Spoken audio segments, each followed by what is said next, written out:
नमस्कार, ये है फलक की कहानियों का अद्भुत संसार। किस्सा, कहानी, कहानियाँ जिनमें हम लिखते हैं खुद को। मैं हूँ मौसमी चंद्रा और आपको सुना रही हूँ अपनी दीदिया कहानी का भाग 4।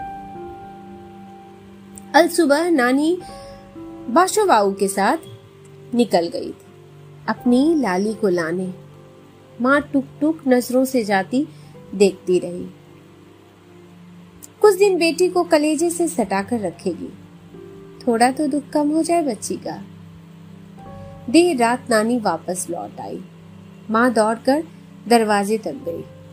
शायद उसकी लाडो पीछे पीछे आ रही हो, पर दूर तक खाली पगडंडी। नया आई छोड़ी, मेहमान ने बोल दिया ले जाइए कुछ दिन के लिए। पढ़ लिया नए तैयार हुई। बड़ी मनाए, इतना जिदियल छोड़ी टस से मस नहीं हुई। क्या करते, लौट आए, समझा बुझा दिए थे। माँ को व्याकुल देखकर नानी ने जवाब दिया। तब पूछी काहे नहीं कि बच्चा काहे मार दिए पेट में? माँ ने तड़प कर कहा। पूछे रे नहीं गछे, बोले अपने आप खराब हो गया पेट में। हम लोग क्या जल्लाद हैं जो मारेंगे? और बच्चा के लिए इतना काहे परेशान हो रहे हैं आप लोग? 4 बच्चा है, सब इसी का तो है। अब बोलो क्या बोलते? ललिया कुछ बोलती तब ना, गुम होके बैठल रही। लौट आए, अब जाए दो, ठीक हो जाएगी। ध्यान रखा रहा है ना वहाँ सब, खाना पीना सब पुष्ट। और तो और घरे में गाय गोरू है, दूध दही पूरा से होता है। कपड़ा जेवर सब भरल पूरल। पहली का पूरा जेवर इसी को मिला है ना, दिक्कत थोड़े ना है कोई। इसी से आने से मना कर दी होगी, हम समझ गए। उतना आराम यहाँ ने न मिलेगा। नहीं मन है तो नहीं सही, रहने दो छोरी को। अब यही तो होता है औरत के सुख की परिभाषा। खाना पीना, दूध दही, जेवर, कपड़े, नौकर चाकर, और क्या चाहिए? उसकी चुप्पी को तोड़कर उससे पूछने की जरूरत कहाँ रहती किसी को। पति कुछ भी करे, लेकिन अगर वो पत्नी को ये भौतिक सुख सुविधा दे रहा है तो पति परमेश्वर हो गया। अब तो उसे खुश रहना चाहिए, उसके मन को झांकने की जरूरत नहीं है ना। अच्छा खाओ, अच्छा पहनो और मुस्कुराओ। और ये पति परमेश्वर भी विचित्र तरह के परमेश्वर होते हैं, जो अपनी लंबी उम्र के लिए अपनी पत्नियों के व्रत पर आश्रित होते हैं। भगवान होकर भी तुच्छ सी स्त्री पर आश्रित, वो भी अपनी उम्र के लिए। दीदिया नहीं आई, अब तो गुड्डन के सपनों में भी नहीं आती। गुड्डन ने हर उस जगह पर जाना छोड़ दिया था जहां उसे अपनी दीदिया दिखती थी। खेत, खलिहान, नदी, पोखर और आम का बगीचा। घर में गुड्डन के ब्याह की बात होने लगी। पढ़ी लिखी, तीखे नैन नक्श और दूधिया रंग। इस बार नानी नाक पर जीभ चढ़ाकर लड़के वालों से बात करती। झटपट शादी तय हो गई।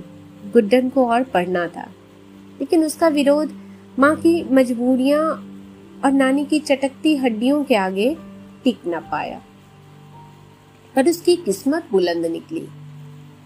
हाँ, ये अलग बात है कि गहने के 2 सेठ नहीं मिले दीदिया की तरह। गाय भी नहीं थी घर में, न नौकर चाकर, लेकिन पति ठीक ठाक कमा लेते थे और आगे पढ़ने की भी इजाजत मिल गई। तो मतलब दीदिया जितनी अमीर नहीं, फिर भी अच्छा ही घर मिल गया गुड्डन को। गुड्डन के ब्याह पर उसकी दीदिया आई थी। एक पल को पहचान में नहीं आई। चश्मा लग गया था, चेहरा चमक रहा था, गाल फूल गए थे और क्या महारानी जैसे ठाट। साथ में 4 बच्चे भी थे, माँ माँ कहकर चिपके हुए। दीदिया सगी माँ सी न्योछावर थी उन पर। छुटकी काकी ने दबे दबे कहा भी, लाडो एक कोख जना भी रहना चाहिए। अब नहीं काकी, एक बच्चे के गर्भपात के 5 महीने बाद ही दूसरा रह गया था। खराब करवाने वक्त इतना खून बहने लगा कि बच्चेदानी निकलवानी पड़ी। अब जो है यही 4 बच्चे हैं मेरे। दीदिया ने चश्मे के कोने से उंगली डाली और बूंदों को हवा में उड़ा दिया। गुड्डन ने उन बूंदों से पूछना चाहा, क्या वे ऐसे ही आते रहते हैं उसकी दीदिया की आंखों में, या आ जाए? शादी की हर विधि में दीदिया ने जमकर हिस्सा लिया। उसकी जरदोजी साड़ियां गांव भर की औरतों की आंखों में चुभती रही। शादी वाले दिन गुड्डन के भाई साहब यानी दीदिया के पति आए। गांव की औरतें गुड्डन को लेकर देवी पूजन को जाने लगी। निकलने समय गुड्डन ने धीरे से पूछा, माँ, दीदिया कहाँ है? नहीं दिख रही है कब से।